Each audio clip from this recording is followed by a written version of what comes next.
30 Mei tahun 2022 kita Bible study kita dalam buku Glad Tidings atau kabar kesukaan di chapter 6 ya. Sebelum kita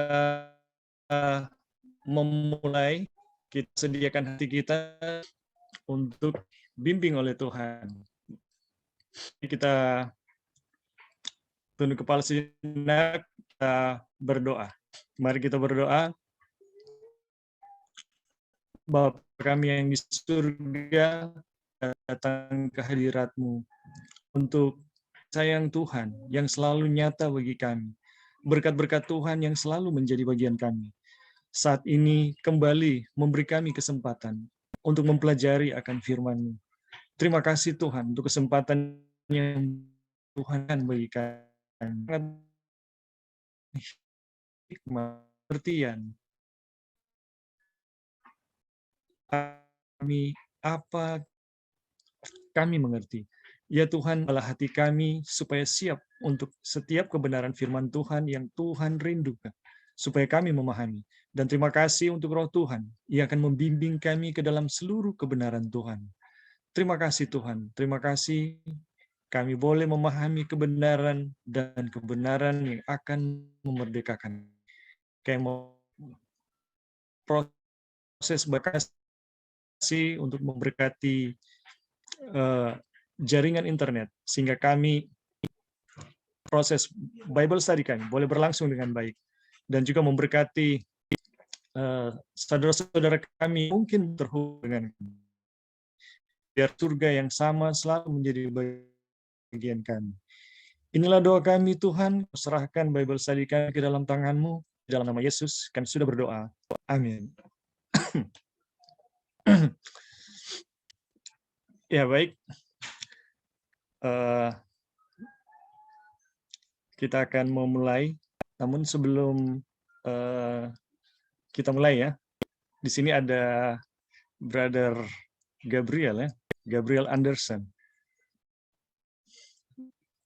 Untuk Brother Gabriel, apa sudah pernah mempelajari sejarah Pekabaran 1888? Garis besarnya sih pernah belajar awal. Oh, garis besar ya.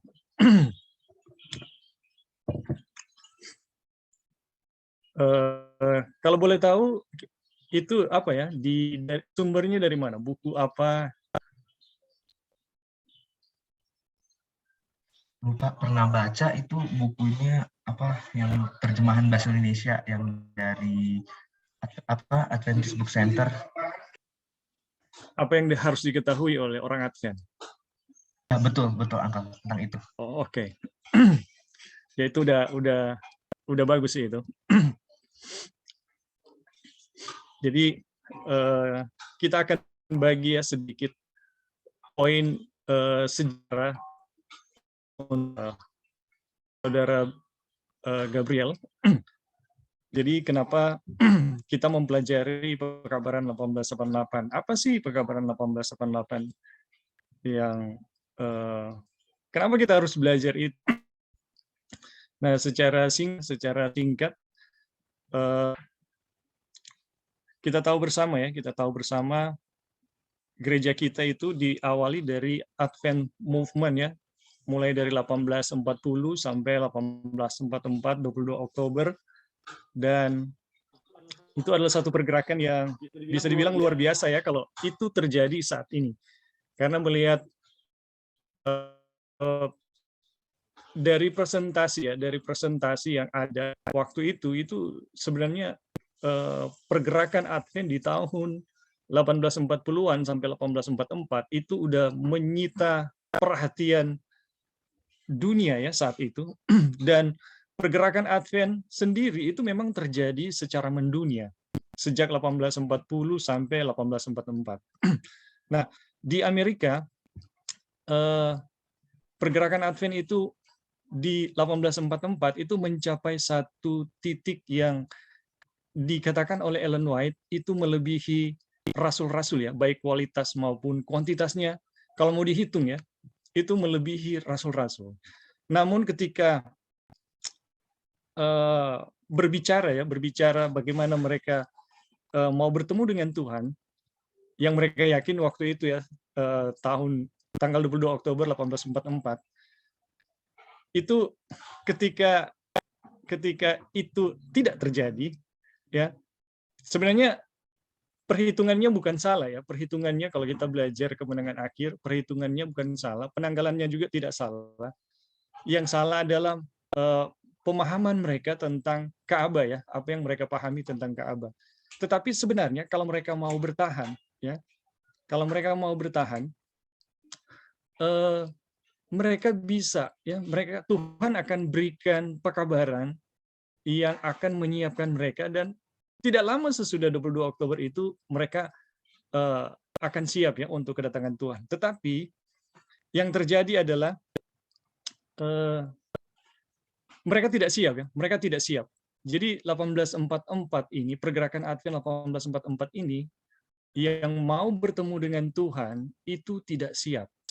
Padahal kualitas mereka itu udah sangat tinggi gitu, ya, melebihi rasul-rasul. Dan salah satu kesaksian yang saya suka ya untuk membagikan kualitas mereka adalah persekutuan Advent di 1844 itu mencapai satu titik di mana perkumpulan mereka punya daya tarik yang luar biasa, yang kalau orang-orang datang mau mengejek kumpulan-kumpulan mereka, orang-orang itu ditarik ke tengah-tengah persekutuan, kemudian menyesali ya, mengaku dosa dan menyesali, menangis di tengah-tengah persekutuan. Padahal mereka ini mau datang mengejek, karena Advent waktu itu, pergerakan-pergerakan Advent saat itu dianggap sudah gila ya. Mereka meninggalkan pekerjaan, meninggalkan keluarga, meninggalkan gereja. Ini ada apa gitu. Jadi orang-orang ini mau mengejek, tapi ditarik oleh kuasa Roh Kudus yang ada di tengah-tengah perkumpulan Advent. Nah, ini adalah satu kualitas yang saya bilang coba cari di persekutuan karismatik yang paling karismatik sekalipun, kalau ada seperti itu, ya, yang katanya kecurahan Roh Kudus gitu, itu nggak akan pernah ada. Malahan kita dapati beberapa kali persekutuan karismatik takut ya kalau kita dengan berserah datang ke persekutuan mereka. Jadi ada satu kualitas yang luar biasa. Nah, ketika melewati 22 Oktober setelah mereka mengalami kekecewaan, Tuhan menambahkan terang kepada mereka, yaitu Ka'bah. Dan di dalam Ka'bah itu mereka menemukan terang yang luar biasa, ya, mulai dari hukum Tuhan, kemudian hari Sabat dan seterusnya dan seterusnya. Tetapi dengan diberikannya terang ini, mereka itu bukan bertambah siap bagi kedatangan Tuhan. Yang terjadi adalah gereja kita semakin turun di dalam kerohanian, ya. Gereja kita semakin turun. Di 1886, Ketua General Conference itu mengatakan gereja kita sudah murtad, ya. Kemudian di tahun 1888 bulan April, Ellen White menyatakan gereja kita udah mati. Jadi bagaimana kita yang diberikan terang yang luar biasa sesudah kekecewaan 1844 itu, bukannya naik tetapi turun gitu. Apa yang Tuhan harus buat gitu? Apa yang Tuhan harus buat untuk gereja yang sedang merosot ya, dalam kondisi yang mati bahkan. Nah, di dalam kemurahan Tuhan yang sangat besar, bagaimana Tuhan mau membalikkan gereja kita kepada kondisi semula, bahkan lebih dari itu ya, untuk siap bagi kedatangan Tuhan. Tuhan mengutus 2 orang pendeta dan memberikan pekabaran melalui 2 pendeta yang namanya Jones dan Wagoner. Jadi Jones dan Wagoner adalah 2 pendeta muda yang Tuhan gunakan untuk membawakan pekabaran yang bisa membangkitkan kerohanian umat ya, dan kemudian mempersiapkan umat bagi kedatangan Tuhan. Nah, ini yang secara singkat ya, nilai dari pekabaran 1888 itu apa?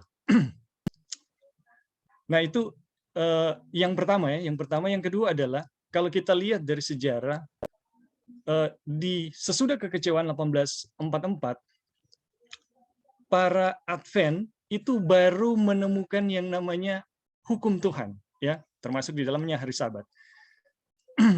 Dan sesudah kekecewaan itu juga mereka menemukan yang namanya pekabaran 3 malaikat, ya, pekabaran 3 malaikat. Di dalam pekabaran malaikat yang ketiga, di situ disebutkan ciri dari umat Tuhan yaitu memelihara hukum Allah dan iman Yesus. Dan para pionir kita mendapati bahwa mereka ternyata menggenapi, ya, apa yang mereka kabarkan, apa yang mereka lalui itu ternyata telah menggenapi pekabaran malaikat pertama dan kedua. Dan mereka saat itu ketika melihat terang dari Ka'bah, mereka menerima pekabaran malaikat ketiga. Tetapi yang mereka terima baru sebagian, ya, baru sebagian. Apa itu? Itu adalah hukum Tuhan. Jadi hukum Tuhan itu diberikan tidak lama sesudah kekecewaan 1844. Kemudian di dalam pekabaran malaikat ketiga itu kan disebut ada 2 bagian, ya. Yang pertama amaran untuk tidak menyembah binatang, ya, dan apa ya? Dan patung binatang itu. Dan kemudian yang penting di sini, ini bagian kedua, ya. Yang penting di sini adalah ketaatan hukum umat-umat Tuhan dalam memelihara hukum Tuhan dan iman Yesus. Nah, untuk hukum Tuhan mereka telah dapatkan di tahun tidak lama, ya, tidak lama sesudah kekecewaan. Tetapi iman Yesus belum. Iman Yesus belum. Dan kapan iman Yesus itu diberikan? Iman Yesus itu, pelajaran tentang iman Yesus itu diberikan di tahun 1888. Jadi Johnson Wagoner ini adalah melengkapi pekabaran malaikat ketiga yang Tuhan berikan kepada gereja kita sejak berlalunya berlalunya dari 22 Oktober, ya, sesudah kekecewaan. Jadi komplitnya pekabaran itu telah terjadi di tahun 1888, ya. Jadi pekabaran malaikat ketiga itu telah lengkap, dan sebenarnya ketika kita bisa melihat dengan utuh pekabaran malaikat ketiga, sebenarnya kita udah bisa siap, ya, bagi kedatangan Tuhan. Nah, jadi komplitnya pekabaran 3 malaikat itu terjadi di tahun 1844, dan itu diberikan dalam rangka untuk membangkitkan umat Tuhan yang sedang mati, ya, secara rohani, yang sedang murtad secara rohani. Tapi apakah ada buktinya, ya, bahwa pekabaran itu punya kekuatan? Ada buktinya, ya. Buktinya ada, ya. Buktinya ada. Buktinya itu sesudah tahun 1888, ya. Di Desember 1888 Ellen White menyatakan kalau para pemimpin tidak mau menerima pekabaran yang disampaikan oleh Johnson Wagoner, saya akan bawa langsung ke jemaat. Jadi itu Ellen White nyatakan di tahun 1888 bulan Desember. Di bulan Februari mereka melaksanakan hal itu. Di bulan Februari 1889 mereka melaksanakan sampai 1892. Jadi kurang lebih 3,5 tahun, ya, mereka, Ellen White bersama-sama dengan pemimpin waktu itu, dan pemimpin saat itu adalah O.A. Olson, ya, Olson sebagai ketua General Conference dan sekretaris General Conference, itu menerima pekabaran itu, dan kemudian mereka mengadakan pekabaran di tahun-tahun tersebut, dan hasilnya adalah terjadi satu kebangunan yang belum pernah terjadi, gitu. Bahkan ini yang saya sering katakan, ini adalah satu kebangunan yang terjadi bahkan yang Ellen White sendiri tidak bisa lakukan, ya. Ellen White sendiri tidak bisa lakukan. Jadi fakta sejarah, fakta nyata bahwa pekabaran 1888 yang dibawakan oleh Johnson Wagoner itu adalah betul-betul punya kekuatan, itu disaksikan dari 1889 sampai 1892. Ya, 1892. Itu merupakan satu bukti bahwa pekabaran ini bukan teori, ya. Ellen White itu bukan menghayal bahwa ini adalah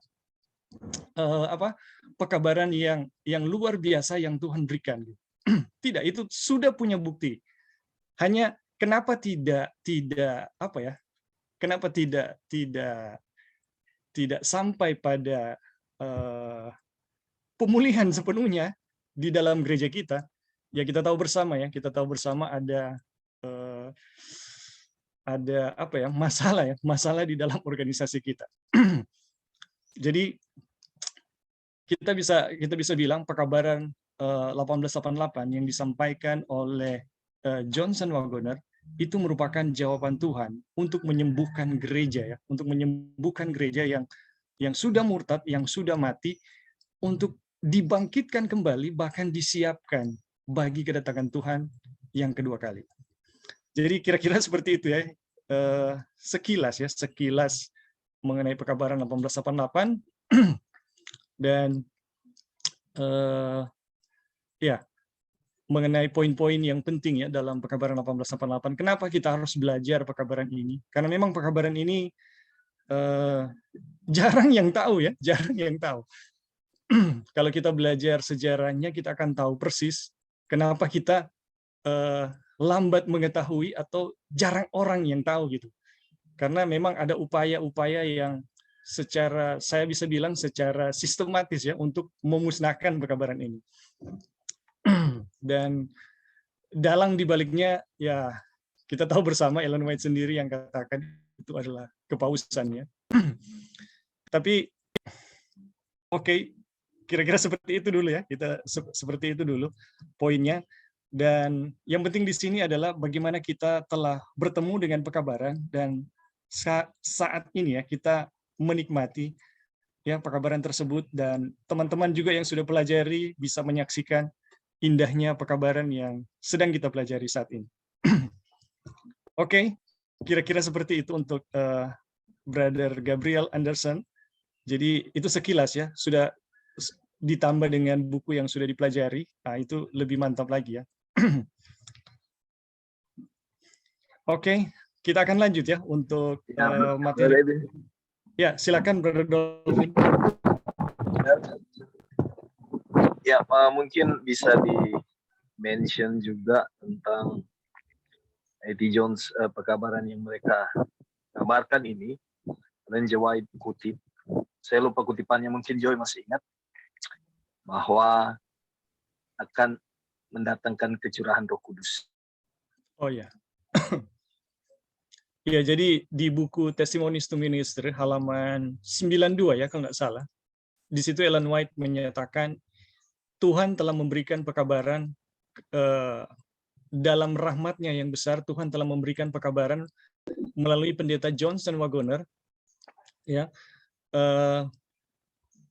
Dan pekabaran ini adalah pekabaran yang diperintahkan oleh Tuhan untuk dikabarkan. Ini adalah pekabaran malaikat ketiga, ya, yang harus dibawakan dengan suara nyaring.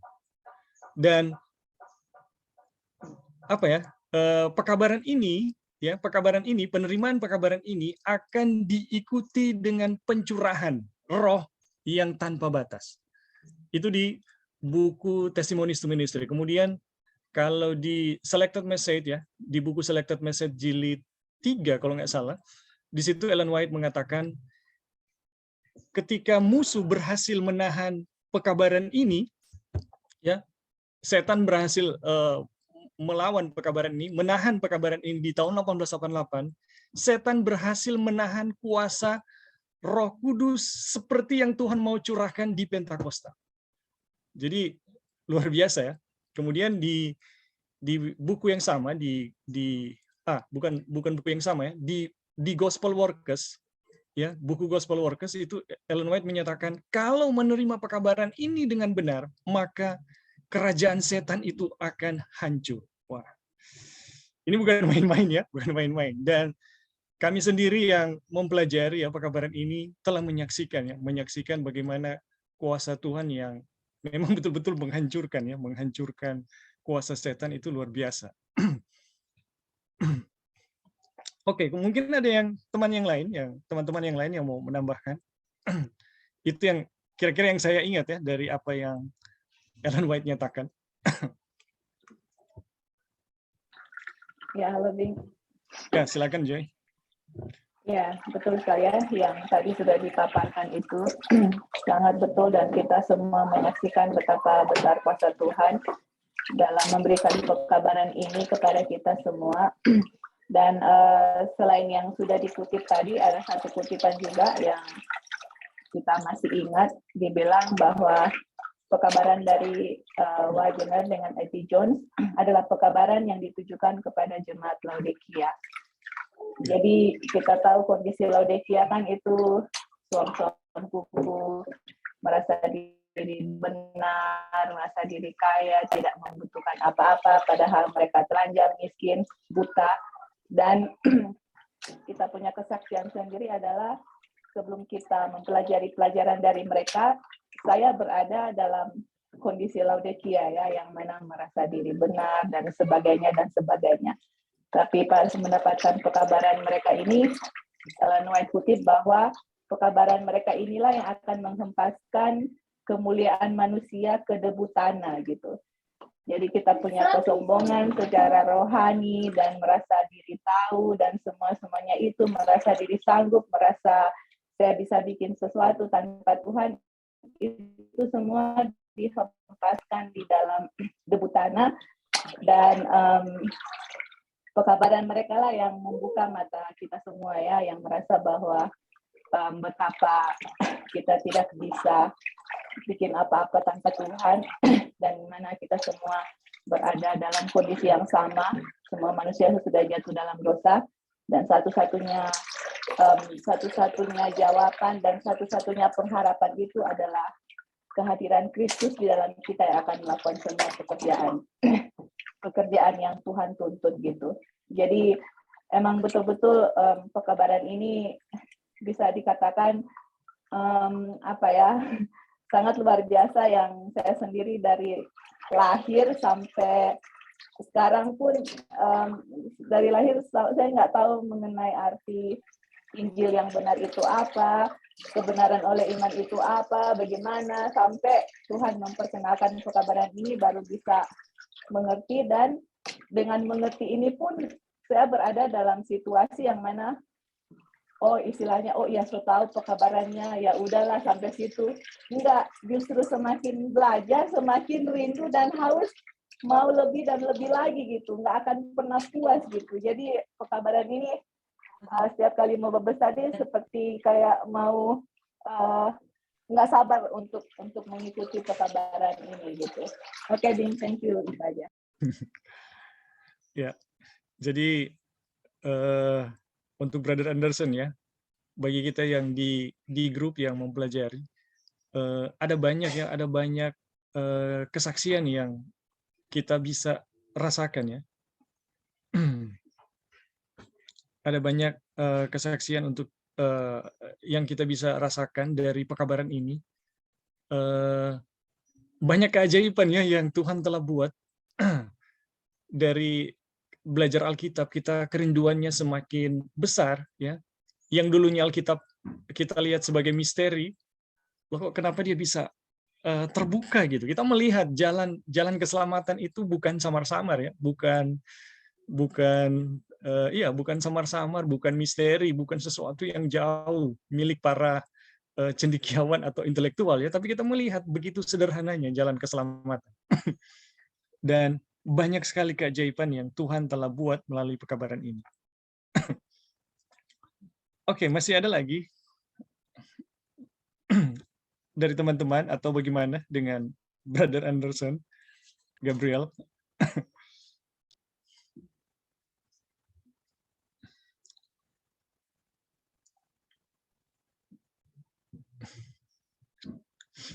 Ya, kalau sudah tidak ada kita lanjut ya. Kita pasti akan juga bisa mengulang-ulang ya. Ketika kita berjalan di dalam pembelajaran kita, pasti pekabaran ini akan sering terulang gitu. Oke, kita lanjut ya untuk materi pelajaran kita. Jadi